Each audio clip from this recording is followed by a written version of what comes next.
Bueno, pues abran sus Biblias a Isaías capítulo 7. Isaías capítulo 7, y una de las características centrales de la historia de Navidad es el nacimiento virginal, y más precisamente la concepción virginal de Jesucristo. Y nuestra serie de Adviento este año se centra en lo que llamamos anticipación antigua. Algunas profecías más importantes del Antiguo Testamento sobre la primera venida de Cristo y el nacimiento virginal es clásico y bien conocido en estas profecías. Y esta mañana quiero demostrarles la importancia de esta profecía y cómo se relaciona a nosotros hoy en día. Es una gran historia, es más grande que un versículo. Entonces quiero demostrarle 4 partes a esta historia. Y lo voy a dividir en cuatro partes: la profecía del nacimiento virginal, la verdad del nacimiento virginal, las implicaciones del nacimiento virginal y la realeza del nacimiento virginal. Pero quiero comenzar inmediatamente con la profecía del nacimiento virginal. Este es el enfoque de nuestro tiempo juntos esta mañana. No podemos comprender a Isaías 7 sin mirar un poco sobre Isaías 6. Isaías 6, como Isaías responde al llamado de Dios para proclamar arrepentimiento y advertir al reino del sur de Judá del juicio inminente. Dios le dijo a Isaías que el pueblo será sordo a sus palabras, ciego a la verdad e ignorante en sus corazones, no escucharían. Y en el capítulo 7, esta ignorancia es inmediatamente demostrada. El joven rey Acaz tiene la oportunidad de su vida de ser rescatado por el Señor y demostrar que ama y sirve solo a Yahvé, pero a la edad de 21 o 22 decide mejor confiar en sí mismo. Y en medio de la ira y frustración de Dios con Acaz encontramos uno de los pasajes más queridos en toda la Biblia. Por tanto, el Señor mismo les dará esta señal: una virgen concebirá y dará a luz a un hijo y le pondrá por nombre Emmanuel. Es alrededor del año 734, Siria e Israel intentaron forzar a Judá a formar una alianza contra Asiria, y en veces los lectores de la Biblia se confunden de Siria y Asiria. Durante el tiempo de este tiempo, los sirios se llamaban Aram o los arameos. Asiria estaba expandiendo, eran imperialistas y deseaban controlar el antiguo cercano oriente.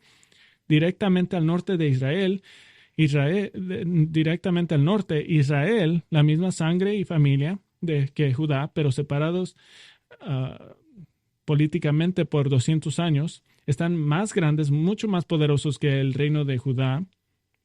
Siria o los arameos se han unido con Israel en una alianza, y su deseo es pelear contra Asiria, pero primero le está poniendo presión a Judá. Y su intención, aquí está su intención: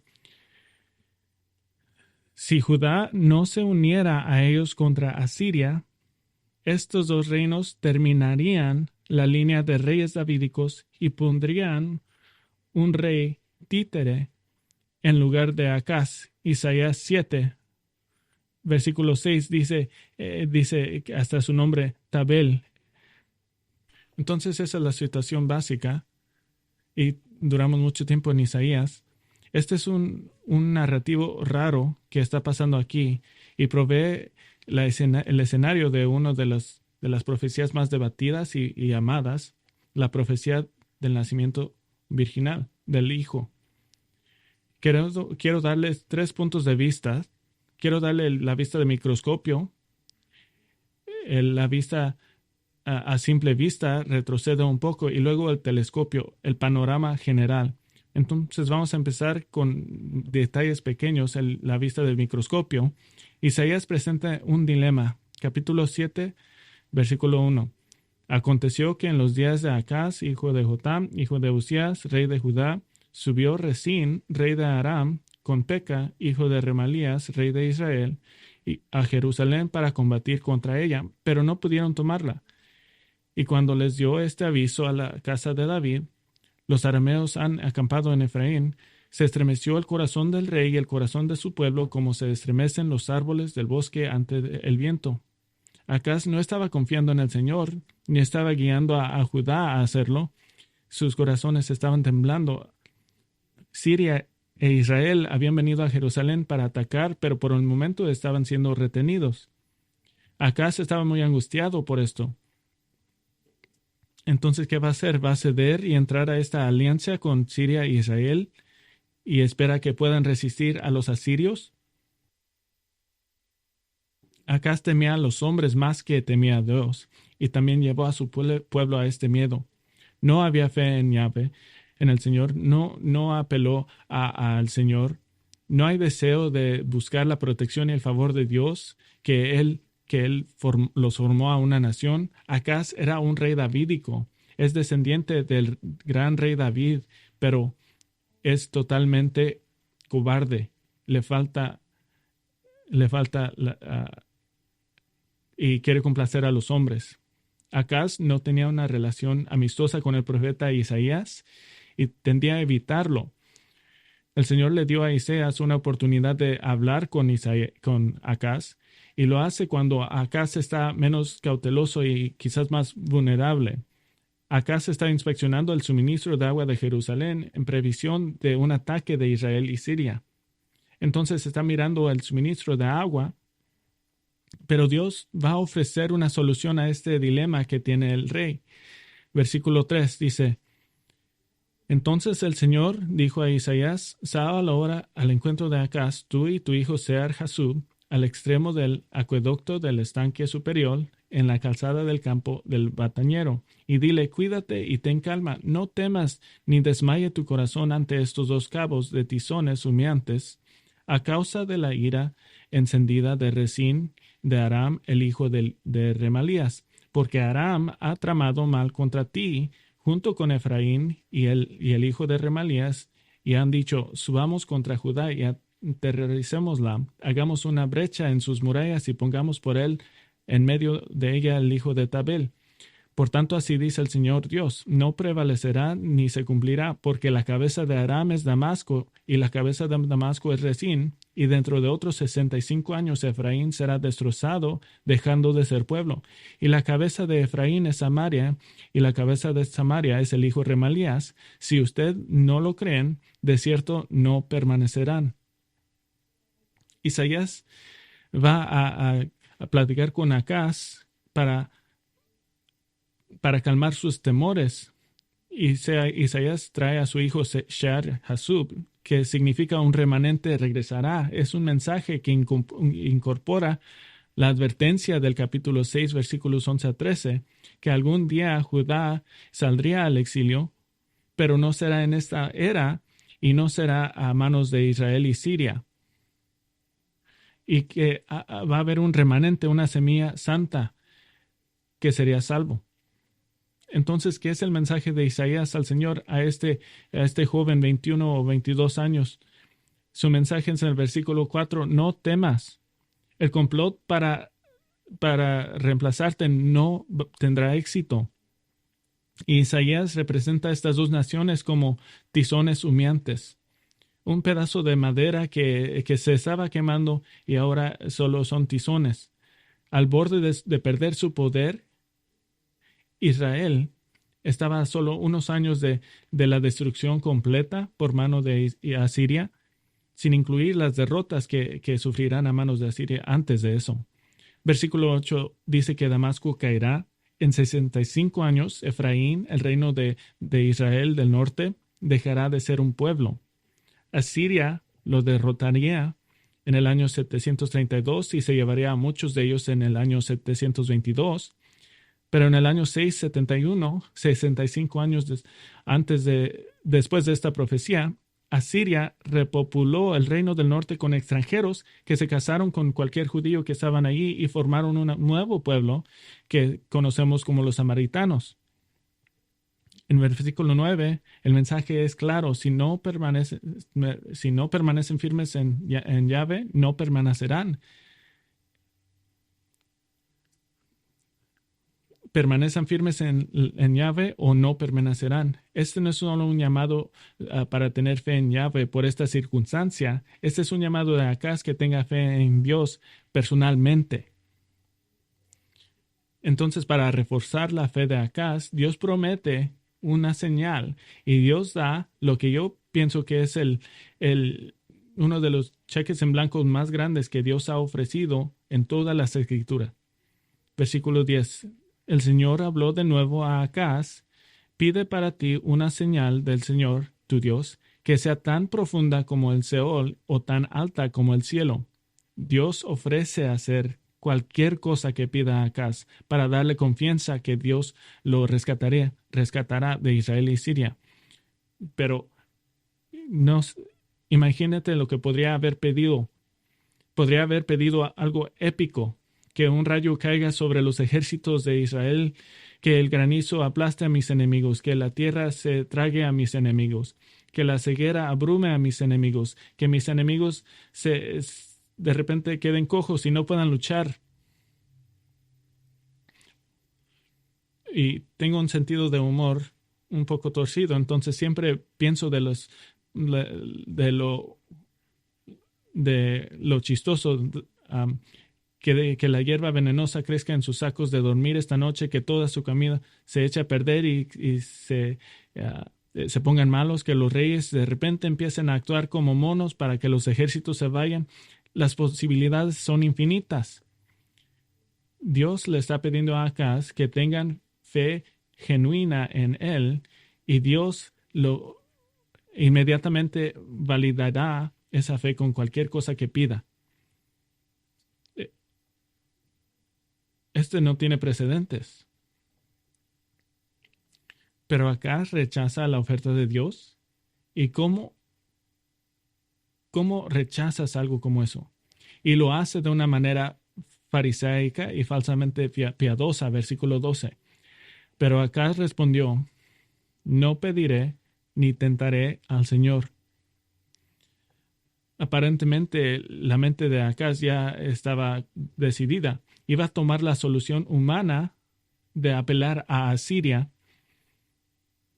Acaz escondió su hipocresía tras de una pared de hipocresía de religión falsa.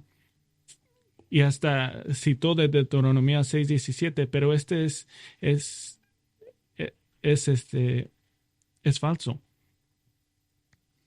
Dios está cansado y su paciencia está agotada por la falsa religiosidad de Acaz.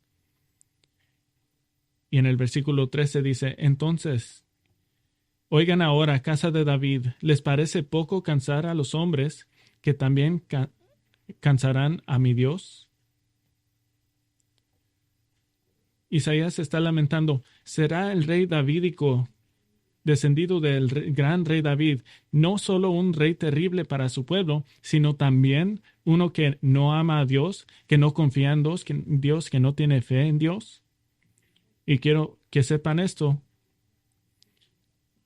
Dice que también cansarán a mi Dios. Este es un mensaje de Isaías a Acaz, que este es mi Dios, claramente no es tu Dios, Acaz. En lugar de que Acaz disfrute cualquier señal que pueda desear, en vez de confiar en el Señor, es reprendido por el Señor. Que Dios les dará una señal y aún rescatará a Judá, pero Acaz se ha demostrado infiel y no recibirá la bendición suprema de Dios. Esta es la reprensión y la conclusión de la historia. Versículo 14 dice: por tanto, el Señor mismo les dará esta señal. Una virgen concebirá y dará a luz a un hijo y le pondrá por el nombre Emmanuel. En veces no entendemos que esta es una reprensión, este es un castigo para Acaz. Acaz no pidió una señal y Dios iba a dar su propia señal. Una virgen concebirá y dará a luz a un hijo y le pondrá Emmanuel. Este no es un nombre que no se llamará así, pero ese es el significado de su nacimiento. Y la idea es que por Acaz, el hijo llamado Emmanuel es un testigo contra la infidelidad de Acaz.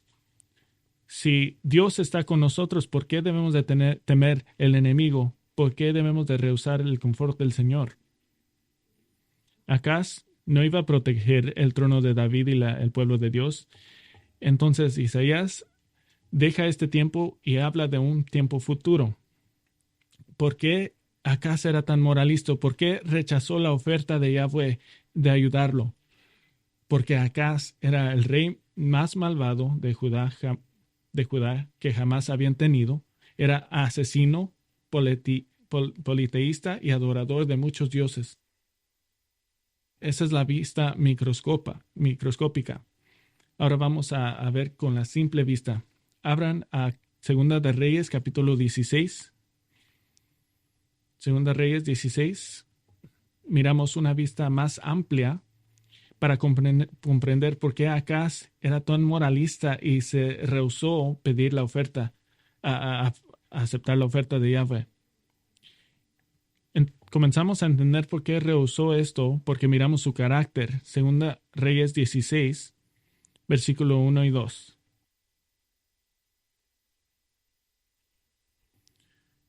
Segunda Reyes 16, 1 y 2. En el año 17 de Peca, hijo de Remalías, comenzó a reinar Acaz, hijo de Jotam, rey de Judá.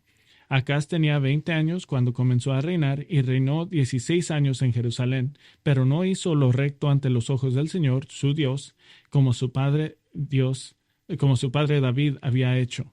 Es un hombre muy joven, pero ya es muy egoísta. Piensa que sabe todo. Había sido corregente con su padre Jotam desde que tenía 17 años, algo así. Hacer alguien de 17 años que sea rey se pone muy orgulloso. No tenía ningún concepto de verdadera fe en Yahweh.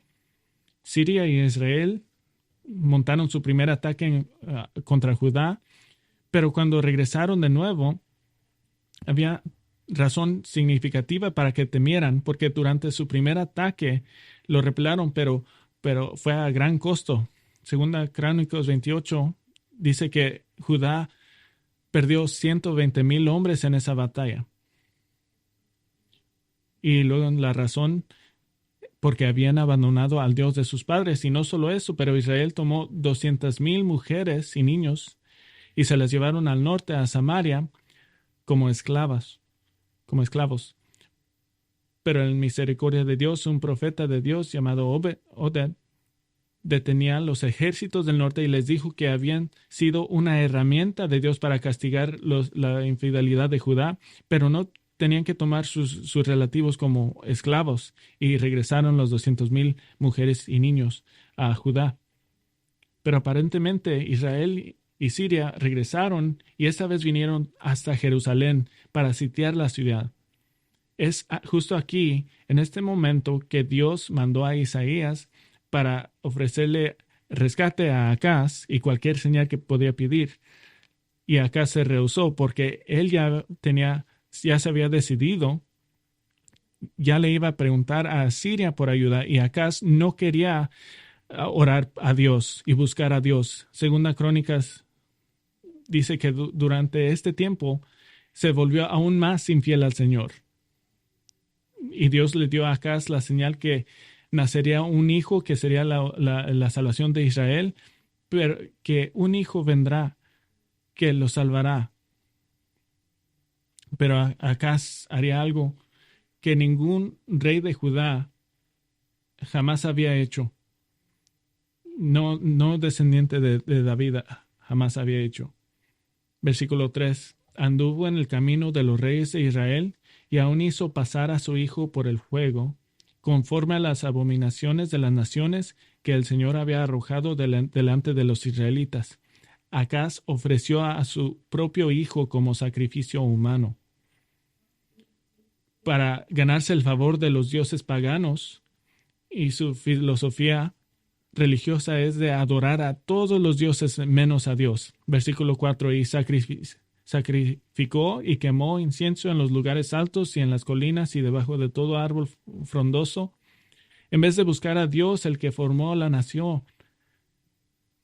Acaz buscó ayuda humana con Asiria, que parece que va a funcionar y fue plan de Dios, pero Acaz se revela infiel. Y en el versículo 5 a 9, entrega todos los tesoros del templo y del palacio a Siria para que venga a salvarlos. Pero ahora, en vez de agradecer a Yahvé y darle gloria a Yahvé, acá se encuentra con Tiglath-Pileser, que es el rey de Asiria, en Damasco de Siria. Y acá vio este altar. Hay un altar pagano en Damasco. Y es inspirado y toma planes para el sacerdote Urías. Y Urías construyó el altar en Jerusalén. Y cuando Acaz regresa a Jerusalén, comienza a sacrificar en este altar. Pero la pregunta es, ¿qué tal? ¿Qué pasó con el altar de Yahvé? ¿Qué tal el templo? Acaz puso el altar de Yahvé, lo quitó y todos los implementos de adoración y los quitó de allí para que pudiera participar en adoración pagana en el templo de Dios. Y sí siguió usando el altar del Señor para divinación y brujería, para leer las entrañas de los animales.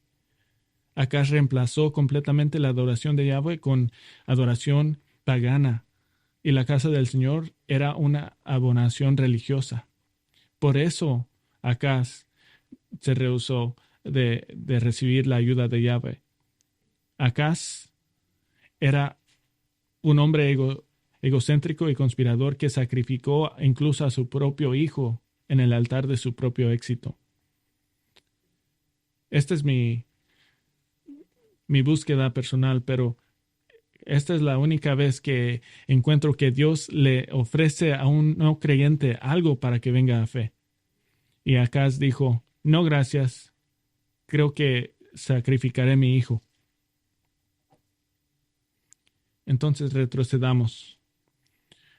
Dios le ofreció a darle a Acaz cualquier señal, cualquier cosa, tan alto como el cielo o profundo como Seol, que significa cualquier cosa que debería de haber hecho Acaz, que debería de haber pedido. Vamos a la vista del telescopio, vamos a retroceder. Si Acaz hubiera poseído fe genuina en Yahweh y le dice, te doy lo que pidas, ¿qué es lo que debería de haber pedido? Mientras estaba esperando que Jerusalén sea atacada. Esto es lo que debería de haber pedido. Debería de haber dicho, Yahweh, oh Dios poderoso, derrotarías a Israel y Siria y aplastarías a Siria. Y lo que dijiste que pidiera tan alto como el cielo, te pido que derrotes a los enemigos de Judá, que vengas tú a la tierra, que venzas a mis enemigos en persona. Es decir, había pedido que viniera el Mesías. Por eso Isaías clama en versículo 13, dice, oigan ahora, casa de David, ¿les parece poco cansar a los hombres que también cansarán a mi Dios? Entonces la reprensión a Acaz es la forma de Dios diciendo que va a limpiar la casa de David. Versículo 14, por tanto el Señor mismo les dará esta señal. No Acaz, es plural, es ustedes. A la casa de David. La casa de David recibirá una señal. Los reyes de David recibirán una señal. Que Dios va a reemplazar a Acaz y traerá un rey davídico que gobernará con justicia. Acaz tenía frente de él la oportunidad de ser el mejor rey davídico en la historia, el que trajo al Mesías. Pero Acaz fue un fracaso como rey davídico, como hombre y malvado hasta la médula. Y Dios dice, voy a traer al rey verdadero de Israel, pero no va a ser tú. Esa es la profecía del nacimiento virginal y nos ayuda a comprender el contexto. La segunda parte que quiero hablar, la verdad del nacimiento virginal. La verdad del nacimiento virginal. Vayan al Mateo capítulo 1. Mateo 1. Quiero hablar de la verdad del nacimiento virginal porque es una parte de que a menudo es cuestionada. ¿Es racional? es importante hablar de por qué creemos que Cristo nació de una virgen. Y quiero darle 5 razones. La razón quinta es la más grande, pero vamos a hacer 5. Primero, ¿por qué creemos que Cristo nació de una virgen? La primera razón es herencia. La iglesia ha creído universalmente en el nacimiento virginal hasta el siglo XIX. Ignacio de Antioquía, el pastor principal en la iglesia de Antioquía de Siria, fue martirizado en el año 117, pero escribió un resumen de hechos doctrinales claves sobre Cristo y habló del nacimiento virginal, unos misterios que deben de ser gritados o proclamados. Podría hacer una lista de líderes que han creído que han creído en el nacimiento virginal, pero sería más fácil hacer una lista de los que no creyeron, porque es muy corta, y los que no creyeron tradicionalmente eran herejes, no se consideran ortodoxos. El nacimiento virginal de Cristo se destaca en todos los principales credos y confesiones cristianos a lo largo de la historia. Entonces, la herencia. La segunda razón es la razón de uniformidad. Uniformidad. La verdad sobre el cristianismo está contenida en un libro que enseña de un Dios que no tiene principio y no tiene fin, que creó todas las cosas de nada, que enseña de un diluvio mundial, que Dios instantáneamente creó todos los idiomas en la Torre de Babel, que causó la concepción milagrosa de Isaac en su madre Sara, que había pasado décadas de edad fértil. Miramos milagros de naturaleza, como como las 10 plagas, la división del Mar Rojo, se detuvo el sol durante un día, legiones de ángeles, profetas resucitando los muertos, un profeta que vuela al cielo vivo. En la vida de Jesús mismo lo vemos caminando sobre el agua, multiplicando milagrosamente los alimentos, sanando a los enfermos, resucitando a los muertos, prediciendo y provocando su propia resurrección y volando vivo al cielo. El nacimiento virgen de Jesucristo es glorioso, pero en el esquema de todo lo demás en las Escrituras no es sorprendente, es uniforme, es muy consistente con el nivel de lo milagroso que comienza en el primer versículo de la Biblia. Tercera razón, vamos a llamar esta razón María. María no se consideraba libre de pecado, no se consideraba única. En Lucas 1, ella afirma que ella necesitaba un Salvador. Hechos 1:14, después de la ascensión de Cristo al cielo, miramos un vistazo a la vida de María y ella es simplemente parte de un grupo de adoradores de Cristo. Y esto es muy importante. María se consideraba una adoradora de Cristo. Si María secretamente sabía que José actualmente era el padre de Jesús y dejó el mito del nacimiento virginal de Jesús, entonces, ¿creen que adoraría a Jesús? No lo haría porque ella sabría que era una mentira. Su canción de Lucas capítulo 1 revela que es una mujer piadosa y acredita a Dios con el bebé en su vientre. Cuarta razón, llamamos la pureza. Pureza. Una concepción natural habría significado un salvador pecador, y esta es una imposibilidad moral y teológica. Juan 3:6 dice, lo que es nacido de la carne, carne es, y lo que es nacido del espíritu, espíritu es. Romanos 5:12 dice, por tanto, tal como el pecado entró en el mundo por medio de un hombre, y por medio del pecado la muerte, así también la muerte se extendió a todos los hombres, porque todos pecaron. Pero esto es la razón más grande, es la Biblia. La Biblia enseña claramente el nacimiento virginal de Cristo. Mateo 1:16 dice, Jacob fue padre de José, el marido de María, de la cual nació Jesús, llamado el Cristo. Esto es muy precisamente dicho, de la cual Jesús nació. Esto deja claro que María era su madre, pero José no era su padre. Versículo 18. El nacimiento de Jesucristo fue como sigue. Estando su madre María comprometida para casarse con José, antes de que se llevaran a cabo el matrimonio, se halló que había concebido por obra del Espíritu Santo. Entonces José, su marido, siendo un hombre justo y no queriendo denunciarla públicamente, quiso abandonarla en secreto. Pero mientras pensaba en esto, se le apareció en los sueños un ángel del Señor diciéndole: José, hijo de David, no temas recibir a María tu mujer, porque el niño que se ha engendrado en ella es del Espíritu Santo, y dará a luz un niño, y le pondrás por el nombre Jesús, porque él salvará a su pueblo de sus pecados. José sabía que no era el padre de este hijo. Y otro hecho clave.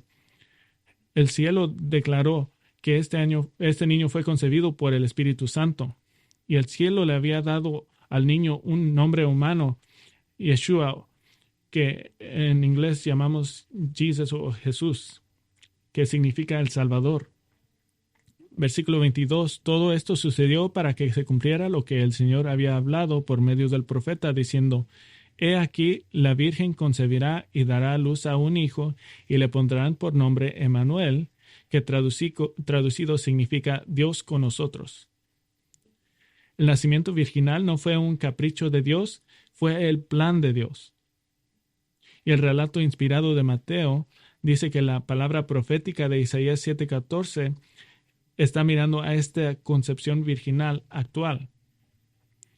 Versículo 21, el niño recibió un nombre humano, pero se afirma que es el Hijo de Dios, Dios con la humanidad. En versículo 25, y la conservó virgen hasta que dio a luz un hijo y le puso por nombre Jesús. Para reclarar el punto, este relato termina con el hecho que María era virgen hasta que nació Jesús. Pero no queremos solo basar esto sobre un texto. Abran a Lucas capítulo 1. En Lucas capítulo 1 obtenemos una segunda cuenta. Versículo 26. Lucas 1, 26.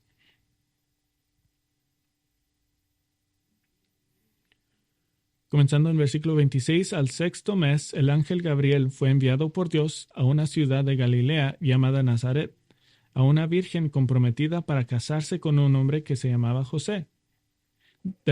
Y 31, concebirás en tu seno y darás a luz un hijo y le pondrás por nombre Jesús. Versículo 34, entonces María dijo al ángel: ¿Cómo será esto, pues que soy virgen? Gabriel fue darle un mensaje a María, y este mensaje era claro. Una virgen era el nombre de la virgen era María, y María dice: soy virgen. Y en el versículo 31, María dice que ella concebirá, y no es simplemente con una sustituta que Dios está usando su vientre, es su madre biológica actual de Jesús. Un escéptico podría decir: bueno, solo 12 evangelios cuentan la historia del nacimiento virginal. No puedo creerlo solo basado de 2 evangelios. Pero tenemos 2 respuestas para este escepticismo. Primero, el relato de Mateo y de Lucas son completamente diferentes en su presentación y énfasis. Son 2 vistas diferentes, de ángulos diferentes, pero están completamente de acuerdo sobre el nacimiento virginal. No hay posibilidad que Mateo y Lucas colaboraron para hacer este cuento. Las historias son independientes. Mateo se centra en José, Lucas se centra en María. Un ángel se le aparece a José en un sueño, pero un ángel se le aparece a María en persona.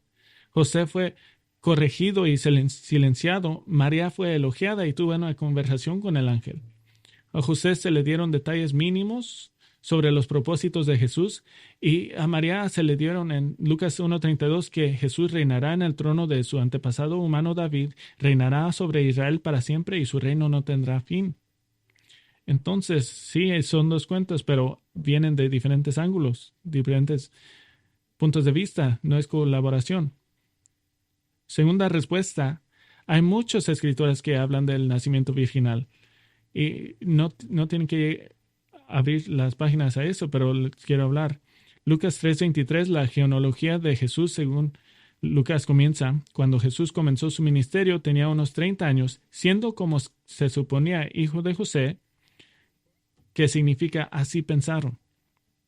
En Marcos 6, Jesús en su ciudad natal de Nazaret, haciendo el trabajo del ministerio, y aquellos que crecieron con él no lo tomaban en serio. Decían, ¿no es este el carpintero, el hijo de María, y hermano de Jacobo, José, Judas, Simón? ¿No están sus hermanas aquí con nosotros? Y se escandalizaban a causa de él. Algunos dicen que solo le llaman el hijo de María porque José ya se había muerto, pero eso nunca es el caso en las Escrituras.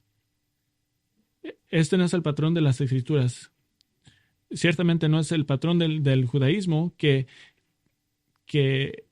valoraban la línea ancestral del padre. En las Escrituras, los hombres siempre eran hijos de sus padres, aun si los padres se habían muerto. Pero si el padre no se conocía o era misterio, el hombre era el hijo de su madre. Esto sería considerado un insulto, que no creían que José era el padre biológico de Jesús. O Juan 8:41, los judíos a quien Jesús estaba hablando le hicieron este insulto, proclamaron sobre sí mismos, nosotros no nacimos de fornicación, que dicen, no creemos que José es tu padre. En Juan 9:29 los judíos dijeron de Jesús, nosotros sabemos que Dios habló a Moisés, pero a este no sabemos de dónde es. Esa es una forma de decir, no sabemos quién es su papá. Pablo afirmó en Galatas 4:4, cuando vino a la plenitud del tiempo, Dios envió a su Hijo, nacido de mujer, nacido bajo la ley, que Jesús fue concebido como hombre en el momento exacto ordenado por Dios, que Jesús nació de mujer, no hombre y mujer. Hebreos 10:5, Cristo dice, pero un cuerpo has preparado para mí. Es una declaración directa sobre la concepción causada por Dios. Génesis 3:15, la primera profecía de un Salvador venidero, es muy clara y preciso que el venidero que derrotará a Satanás es de semilla de la mujer. Lejos de ser una idea oscura basada en unos versículos o dos, la evidencia bíblica es abrumadora. Esa es la profecía y la verdad del nacimiento virginal. ¿Qué significa esto para nosotros? Déjenme darle la tercera parte. Llamaremos esto las implicaciones del nacimiento virginal. Las implicaciones del nacimiento virginal. ¿Por qué es importante esto? Solamente es es para decir, yo creo algo que tú no crees. Algunos piensan que si tiene significativo, si es importante. Yo diría que el nacimiento virginal tiene significado, debe de tener significado. Voy a hablar de 3 garantías que tienen como cristianos por el nacimiento virginal de Cristo. Primera garantía, nunca podrás ser separado de Dios. Nunca podrás separarte de Dios. Isaías 7 predijo y Mateo 1 confirmó que Jesús es Emmanuel. Emmanuel no es un nombre como un hecho. Y a menudo enfatizamos la parte de Dios, pero también está la parte con nosotros. Él es Dios con nosotros. El nacimiento virginal no fue necesario desde el punto de vista de Dios, en que Dios infinito, todopoderoso, no era dependiente de ninguna manera del nacimiento virginal para que Jesús sea Dios. Jesús siempre ha sido Dios, pero el nacimiento virginal fue necesario desde un punto de vista humano para que nosotros sepamos que es Dios. Por medio de la concepción y nacimiento virginal, el eterno Hijo de Dios vino a nosotros como uno de nosotros. Y esto no es un punto solo teológico. Este hecho va a ser muy importante en el momento de tu muerte. Porque tú sabes que por el nacimiento virginal, ya sabes que cuando te enfrentas con Dios, vas a mirar a Dios, que es alguien como tú, alguien que conoces. Una segunda garantía. Su deuda de pecado está pagada en su totalidad. Su deuda de pecado está pagada en su totalidad. El Espíritu Santo santificó a la naturaleza humana de Cristo. ¿Qué significa esto? Hay evidencia razonable que la naturaleza pecaminosa es pasada por el Padre. Romanos 5:12 y 19 nos trae esa conclusión, pero no es necesario hacer una postura estricta sobre eso, particularmente porque María era una pecadora. Sabemos que era pecadora porque dijo que necesitaba Salvador. Pero también sabemos que Salmo 51:5, David atribuye su naturaleza pecaminosa a su madre. La posición católica romana es que dado que Jesús no tiene pecado, entonces María tampoco tenía pecado. Y por eso tienen la adoración idólatra de María que continúa hoy en día. Pero falta la lógica. Esa solución no resuelve el misterio de la impecabilidad de Cristo, porque si María fuera sin pecado, entonces sus padres no tienen pecado y tienen que retroceder. En lugar es mejor decir simplemente que el Espíritu Santo aseguró la impecabilidad de Cristo al prevenir la transmisión del pecado de José. Esta era la posición de Juan Calvino. Dijo: libramos a Cristo de toda mancha, no solo porque fue engendrado de su madre sin un hombre, sino porque fue santificado por el Espíritu para que la generación fuera pura e inmaculada, como habría sido cierto antes de la caída de Adán. ¿Qué tiene que ver la impecabilidad de Cristo con garantizar que tu deuda de pecado está pagada en su totalidad? Porque cualquier sacrificio por tu pecado debe de ser un sacrificio perfecto y eterno, que es lo opuesto de tu vida pecaminosa. Necesitas el sacrificio perfecto. Y el nacimiento virginal garantiza esto. Tercera garantía. El nacimiento virginal garantiza que tu salvación es sobrenatural, que es solamente de Dios. El nacimiento virginal demuestra que Dios es capaz de lograr lo aparentemente imposible de dar vida nueva a pecadores como tú y como yo. Dios prometió que el simiente de la mujer aplastaría y destruiría a Satanás. Dios logró esto mediante de su poder, no sobre el poder humano. El nacimiento virginal grita que la salvación nunca viene por fuerzas humanas, tiene que ser la obra de Dios solamente. María no se despertó un día y le pidió: creo que le pediré a Dios que yo pueda ser la madre virgen de su hijo. No, el nacimiento virginal ocurrió de la misma manera que ocurrió su renacimiento espiritual. María no lo pidió que el Espíritu Santo venga sobre ella, solamente lo hizo. Y de misma manera Jesús dijo en Juan 3, no te asombres de que te haya dicho, tienen que nacer de nuevo. El viento sopla por donde quiere y oyes su sonido, pero no sabes de dónde viene ni a dónde va. Así es todo aquel que es nacido del Espíritu. El nacimiento virginal comprueba que tu salvación es sobrenatural y solamente de Dios. Es la profecía, la verdad, a las implicaciones del nacimiento virginal. Y quiero dar una parte final. Esta es la realeza del nacimiento virginal, la realeza del nacimiento virginal. Acaz, un rey descendido de David, estaba fallando. Ese es el contexto de la profecía en Isaías 7. Pero la profecía del niño nacido de una virgen tiene conexión principales que son relacionadas de una forma u otra con la realeza, específicamente la realeza del rey David y la venidera del hijo de David, Jesucristo. Isaías le dio a Acaz una señal de la venida del Salvador. La virgen concebirá y dará a luz un hijo. Esta es una fórmula, es una frase específica de concebir y dar luz a un hijo. Y esta fórmula se utiliza en otras partes en las Escrituras. Ya en Génesis 4, el primer niño nacido de la humanidad usa esta fórmula. Génesis 4, 1. El hombre se unió a Eva, su mujer, y ella concibió y dio a luz a Caín. Y dijo, he adquirido varón con la ayuda del Señor. En el capítulo anterior, un capítulo antes, Adán y Eva se les dijo que nacerá un salvador de la mujer para salvar a toda la humanidad del pecado. Y es poco probable que Eva pensaría que este era el salvador, pero sí expresa fe que Dios es el que hizo este bebé. Y de la misma forma, con la ayuda de Dios, el Salvador sería nacido de una mujer. Génesis 16:11, Dios le dijo a la sierva Agar, has concebido y darás a luz un hijo. El nombre será Ismael, Y esto demostró que Dios era y continuará siendo investado en el resultado de los pueblos, la salvación de los pueblos gentiles. Y mirar a través de la historia redentora, vemos que el rey David y todos los reyes no eran solo para gobernar a Israel, serían para bendecir todas las naciones. Esa es la misión de Israel, ser una nación de sacerdotes para traer las naciones al Dios único.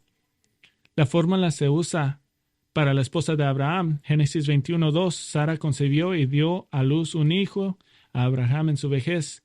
Esto no era un nacimiento virginal, pero fue un nacimiento milagroso, ya que Abraham y Sara eran muy ancianos.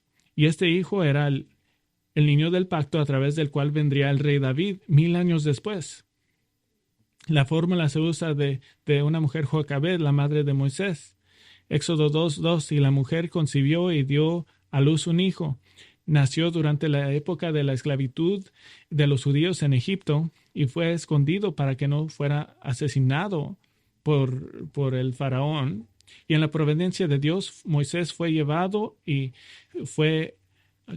creció con faraón, y él sería el salvador humano de Israel para sacarlos de Egipto. Y si Moisés no nace, entonces David nunca nace. Israel se muere en Egipto. La fórmula se usa para la madre de Sansón. Entonces el ángel del Señor se le apareció a la mujer y le dijo: tú eres estéril y no has tenido hijos, pero vas a concebir y dar a luz a un hijo. Si Sansón no nace y si Sansón no recibe milagrosamente el poder para salvar a Israel, entonces Israel muere bajo la tiranía de los filisteos y David nunca nace. La fórmula se usa de Ana en 1 Samuel 1:20, que con la ayuda de Dios, después de haber concebido, Ana dio a luz un hijo y le puso por nombre Samuel. Y Samuel, por supuesto, era el último juez de Israel durante el tiempo de los jueces, y él sería el juez y el profeta usado por Dios para elegir a un joven para ser el rey Israel, el David de Belén. ¿Qué tienen estos nacimientos en común? Tienen dos cosas. Todos son decretos por Dios y todos tienen alguna conexión con el rey David, quien fue el destinario de la promesa de Dios, y un rey descendido de David reinará sobre la tierra para siempre. Todos estos nacimientos fueron decretos por Dios y en algunos casos tuvieran un elemento de milagro, pero ninguno tenía este elemento. Un niño concebido por el Espíritu Santo, sin padre humano. Jesús es mayor que Isaac, mayor que Moisés, de Sansón, de Samuel.